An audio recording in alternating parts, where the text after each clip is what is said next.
Good morning. Good morning. Hi. Okay, get out my notes. I was, until recently, a person who did everything. Or okay, well, not everything. I don't watch sports. I don't drive a car. I don't eat avocado toast. But a whole heck of a lot of things.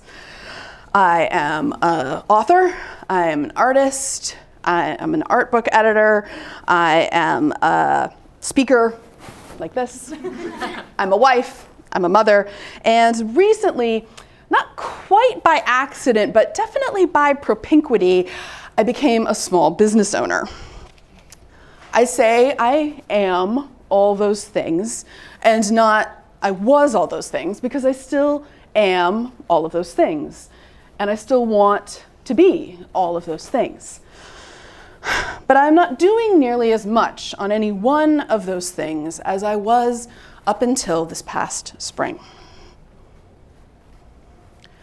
On June 7th, 3 days after her 76th birthday, my mom died. Her health had been going downhill for a while, but the end, when it came pretty swiftly, which is exactly how she would have wanted it.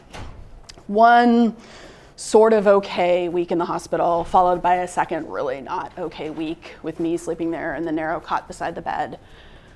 And then she was gone. The fact that it was the right time doesn't make it any less sad. I am sad that my mom is gone every single day. But what I didn't know before this is that there is a huge difference between sadness and grief. Sadness feels like a good cry and a soft pillow. Grief feels like having the flu. It feels like the black dog of depression is sitting on your chest every morning when you wake up, weighing you down and sapping your energy. Grief, it turns out, happens in your body. So, that is why I am doing less, because less is about all I can manage these days. But to understand what doing less means to me, we have to go back, maybe way back. I graduated from college in 1998. I worked at a startup for a year, as everyone who'd graduated from college in 1998 and didn't know what to do with themselves was doing. And then I went back to grad school.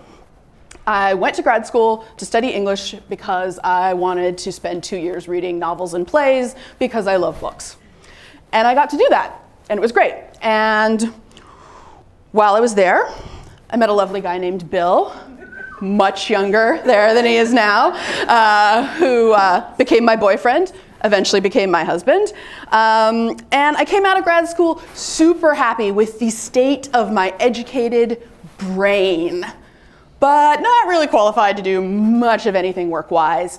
Unless I wanted to teach English in community college, which I did not, I wanted to make books. I knew nothing about book publishing, but I knew I loved books, and I knew that wherever they made the books was where I wanted to be. So everyone said, oh, well, in that case, you're gonna have to move to New York. I said, no, I want to move to San Francisco. I grew up in the East Bay, and living in this city had always been the dream for me. So it turns out there is actually quite a lot of book publishing in the Bay Area. Most of it is just very small, very niche, and sometimes very quirky. I interviewed for, and did not get, jobs at a vanity publisher, a publisher of legal books, a lesbian erotica publisher, a Latino children's book publisher, all while living at home with my mom for about 6 months after graduating. But the mothership, of course, was always Chronicle Books.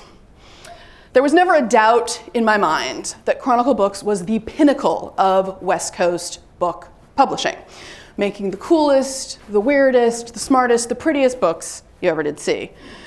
The day I finally went in for an interview at Chronicle Books, I was so ecstatic and nervous, and everything went wrong. A button came off my shirt on the BART train, and then the heel broke off my shoe in front of the building. It was like I was like the hapless girl in a romantic comedy. But it is not cute or funny when it is your life. When you are minutes away from interviewing for the job after having been rejected for jobs for 6 months. In that moment, I kind of just surrendered. There's no way I'm gonna get this job. Just gave up. Went into the interview giving 0 fucks. Not nervous. You see where this is going. I got the job. The job, however, turned out not to be that cute junior editor job with the red pencils and all the cardigan sweaters that those rom-coms have you picturing right now. No, the job was customer service representative. For 2.5 years, I answered the telephone and got yelled at. People only call customer service departments when they are already pissed off. Something has gone wrong. The books have not arrived, or they arrived late, or they arrived damaged. I learned the publishing business from the receiving end of 1,000 shopkeepers' tirades. This, I now know, is not how you're supposed to do it. Nowadays, I make it my mission to tell any young, aspiring book editors I might happen to encounter, people who might reach out to me for informational interviews, or the people I mentor for Representation Matters, which is a great organization working to open career doors for people of color in publishing, or really anyone who will listen, people like you, that the way you get your foot in the door in book publishing is through an internship, a proper paid internship that is basically a short-term, full-time job. At least at that point, you're learning the work and you can put that on your resume. Best case scenario, you're already in the building when a permanent job opens up and you know people. So I knew nothing about any of that back then, but hey, I was at least in the building, and I stuck with that job with a stubbornness that looks a lot from the outside like patience. It isn't. Anyway, fast forward. Eventually, I did get another job there assisting the art book editor, and worked for him for several years. When he left, I assisted the next art book editor for several years, and eventually I became the art book editor myself. Publishing is one of the last slow industries. From start to finish, to make a book typically takes between 2.5 years, and careers tend to move at a similarly stately pace. I've been at Chronicle Books for 17 years. I acquire and edit books, and also paper products, things like journals, note cards, stationery, so forth, for our art list. We have a very broad, inclusive, democratic definition of art, which I dearly love. It's not only big fine art books about Mark Rothko and Mary Cassatt, though I do make some of those. It is also illustration, photography, graphic design, how-to books, a bit of fashion, even some self-help. So I get to work on this stellar roster of books with an amazing roster of talent, some of the most amazing creatives, authors, and artists going today.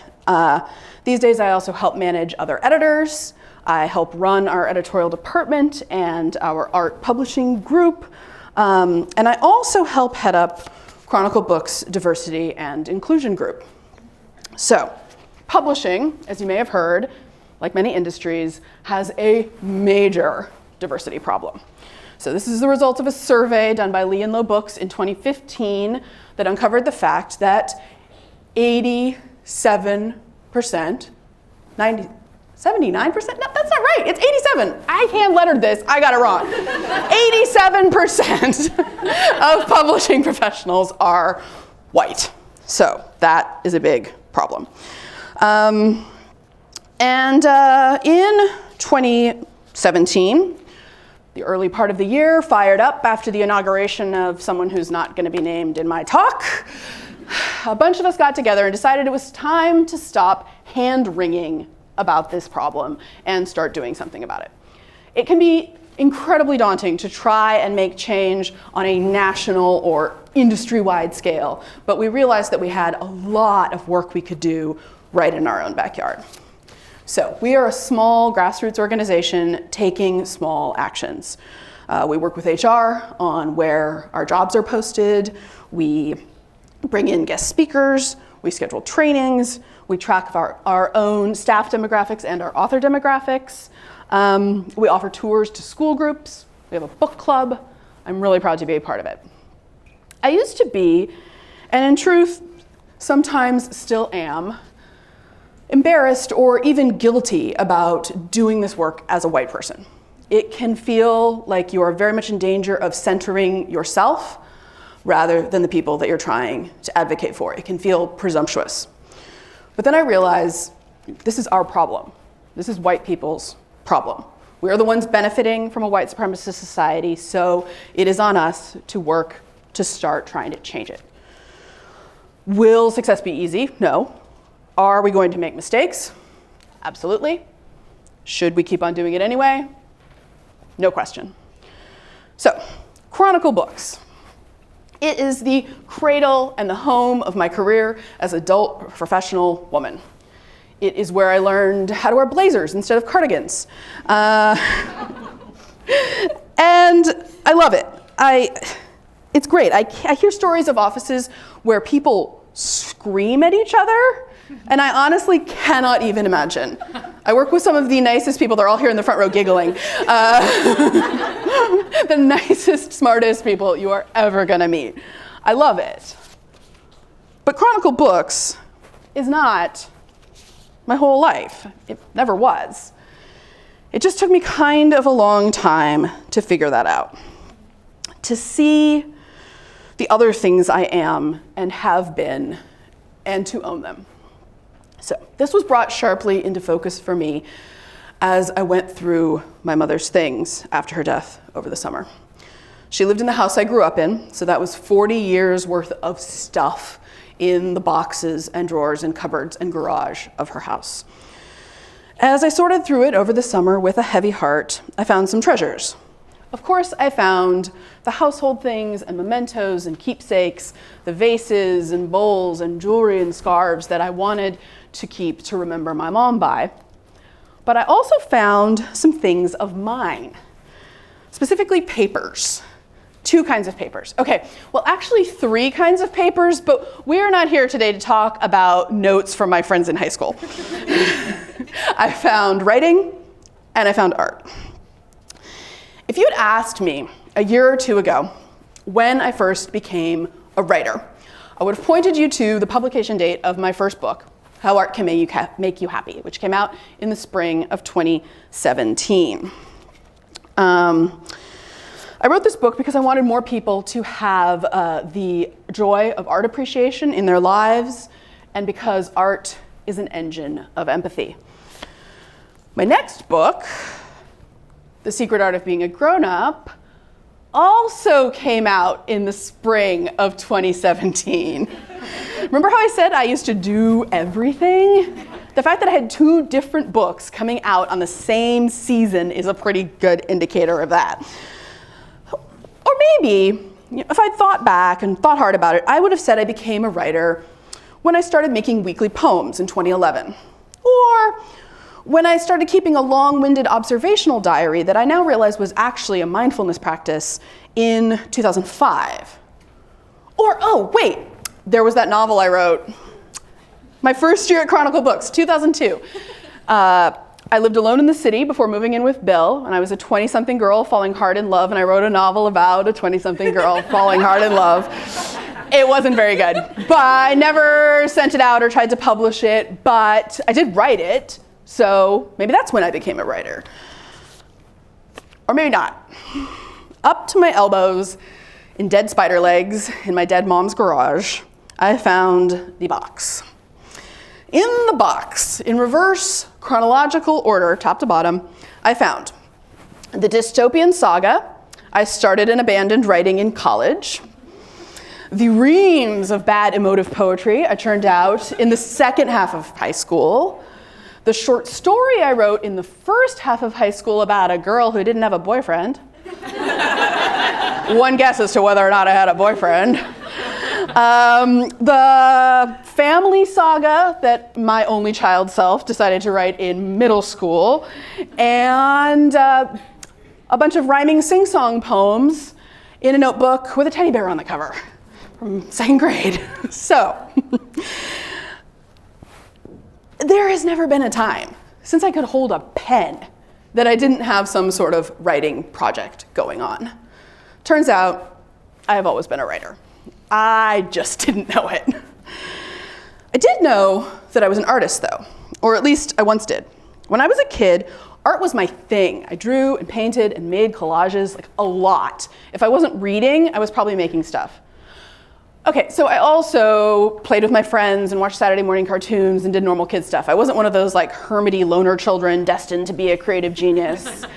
But if you had asked me what I wanted to be when I grew up, I would have said an artist, by which I meant that I would travel around the country in my motorhome with my horse, obviously, painting pictures on an easel, because that's what an artist did in my 8-year-old brain. In the back of a drawer in my mom's house, I also found a binder of fashion illustrations that I made in the 90s. I remember this. I used to draw these when I was a miserable middle schooler. I would churn them out by the hour. They made me so happy. I think later I was maybe sort of embarrassed by them in my teenage years, but now I adore these. I would wear these clothes in a heartbeat. Rock on with your bad self, 13-year-old Bridget. In high school, I became a theater nerd and a self-consciously cryptic poet, and I kind of stopped making art. I still drew and painted a little bit in college and occasionally played around with paints in my 20s, but by the time I had a baby in 2010,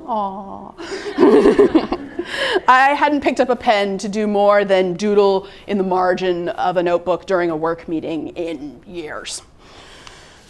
All that changed in 2015. My daughter Mabel was 4, and she was in preschool.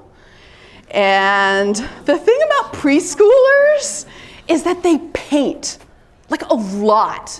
Like they usually have paint in their hair. And there was a long period of time where when I asked her, hey, what do you want to do? She always wanted to paint. So we would get out the Crayola Kids washable paint and the brushes and the colored paper and spread an art mat out on the dining room table and go nuts. And I would paint with her because like, what else was I gonna do? Children that age are basically tiny dictators. You follow them around and follow their lead like 24 hours a day. If they eat, you eat. If they sleep, you sleep. If they paint, you paint. So one day I made a painting of something that we saw most mornings on our walk to preschool, which was a flock of pigeons flying between the buildings. Ever since I started that observational journal way back in the early aughties, I've been a big fan of close looking, really trying to see and appreciate the world around us. I only recently figured out that this is what people mean when they talk about being in the present moment. But I used to do it with Mabel all the time. This is another thing preschoolers are great at. Look at the birds, look at the buildings, look, see. So when the paint dried, I decided that I wanted the picture to have more detail. We live in a kind of an unusual neighborhood for San Francisco that has these tall, almost New York-y apartment buildings with fire escapes, and I wanted the fire escapes in the picture. So I grabbed a Sharpie and drew them in. I didn't know it at the time, but I had basically just discovered the art practice that would take over the next 5 years of my life. So colored paper, cheapo kids paint, Sharpies, and then later also gel pens drawn on top. I had found my medium. I drew this version of the same scene last year, and it is exciting to me to compare them. I have made progress. I made it for the first page of this book, How Was Your Day? A Journal for Everyday Wonders, which is a fill-in notebook that I wrote and illustrated. Somehow the fact that my words have been published does not continue to astound me the way that the fact that my pictures have been published does. I cannot get over the honor of being a published illustrator. Nor can I get over the honor of being an exhibited artist. My first art show was at the wonderful San Francisco shop and gallery Rare Device. My art is now carried online at the online gallery Citizen Parlor. And my second art show, which was all 50 of the original drawings from How Was Your Day, took place at Open Studio. Remember when I said I sort of maybe accidentally started a small business? Open Studio is that business. And it happened like this. So, Bill, Mabel, and I live in a 650 square foot apartment.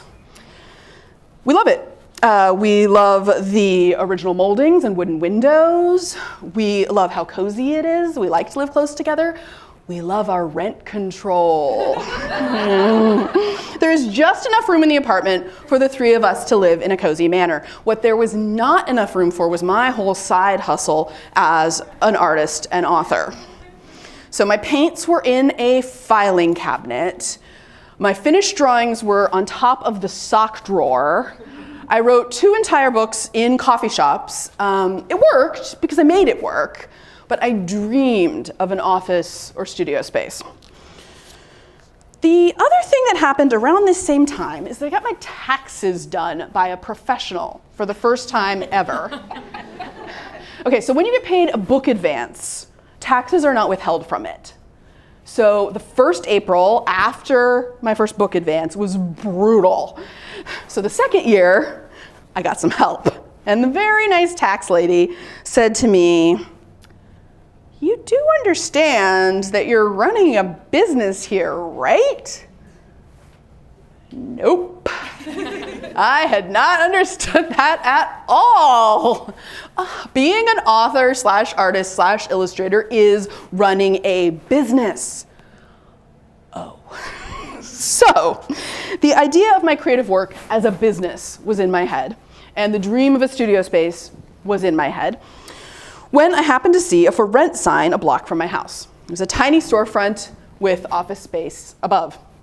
The next thing you know, I had gone out on a limb and called the realtor and gone to see it. And the next thing you know after that, I had taken the leap and rented it.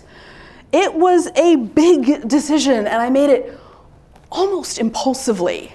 But I loved the space and I had so many ideas for it. On Black Friday of last year, the Open Studio retail shop opened. It is a very small, tiny, adorable store full of books and art supplies and cute socks and things that smell good. Upstairs, in addition to my own office space, I have a shared workspace where creatives and freelancers can rent desks. I have openings. If you need a desk, hit me up. I'm not joking. And this past spring, we started hosting workshops downstairs where some of the many smart, creative people I know can come and teach business skills and art skills to creatives like yourselves. I also take part in the First Thursday Art Walk as a gallery, showing my own work and I hope in the future the work of other artists. I've thrown book parties, including one for my most recent book, The Secret Art of Being a Parent. I've hosted drawing nights and an event with the Sisters of Perpetual Indulgence. It is a dream and a joy and a hell of a lot of work. Oh, somewhere in all of this, I also wrote my next book. It's called How Time is on Your Side. It's about all the ways that we make time for the things that are important to us. It's got a whole big section of productivity tips and hacks, and another whole big section that's interviews with real busy people about how they get their stuff done. And that's got a whole nother section about how we must change our mindset. how we have to stop thinking of time as this scarce, slippery thing that we never have enough of, and instead start to see it as our friend. Believe that there are pockets of time hiding in plain sight in which we can write the books and draw the pictures and start the businesses and have the careers and raise the children and do all the things that we're dreaming of. Not that we can have it all, but that we can get crystal clear about our priorities and make time for those. I still believe that. I can see those pockets of time like Keanu seeing the Matrix. I just lack the energy right now to do much of anything with those pockets of time other than watch nature documentaries, read comics, listen to audiobooks, and eat Itsits. I'm trying really, really hard to be okay with that, to lie fallow, to acknowledge that when you are in grief, grief is what you are doing. Nevertheless, in all of this, I have learned some things about the creative process and about flow. I thought that going back to work after my mom died would be so very difficult. Going back to Chronicle, going back to Open Studio, going back to making art, sitting down to write this talk, I thought it would be so hard. It actually wasn't. I may not have the energy for much, but when I do rally the energy to tap back into my vocations, it turns out that they are still right there waiting for me. Like a river that you push your boat back out into after resting on the shore. So, here's what I've learned. From attending grad school based on nothing but the love of books, I've learned that following your passion never really steers you wrong. From stubbornly cranking away for years to build a publishing career from scratch, I've learned that tenacity is one of our greatest assets. From working on diversity and inclusion at Chronicle, I've learned that justice is not an abstract concept, but rather a daily practice. From writing for 4 decades before becoming an author, I've learned that your true work often happens organically when you're not looking. From falling for a guy, getting married, having a kid, I've learned that love is the foundation underlying everything else I do. From painting with my daughter, I've learned that magic is just waiting for me. In parenting, in creativity, and in close looking. From rediscovering drawing, I've learned that what brought you joy as a child is maybe exactly what you should be doing as an adult. From starting a small business on impulse with very little planning, I've learned that you really can get pretty far on Audacity alone. From writing a book about how to find time, I've learned that our power lies in designing our lives for ourselves on our own terms. And from losing my mother, I've learned to stop, to allow more room for tenderness towards others, and perhaps most of all, towards our own selves.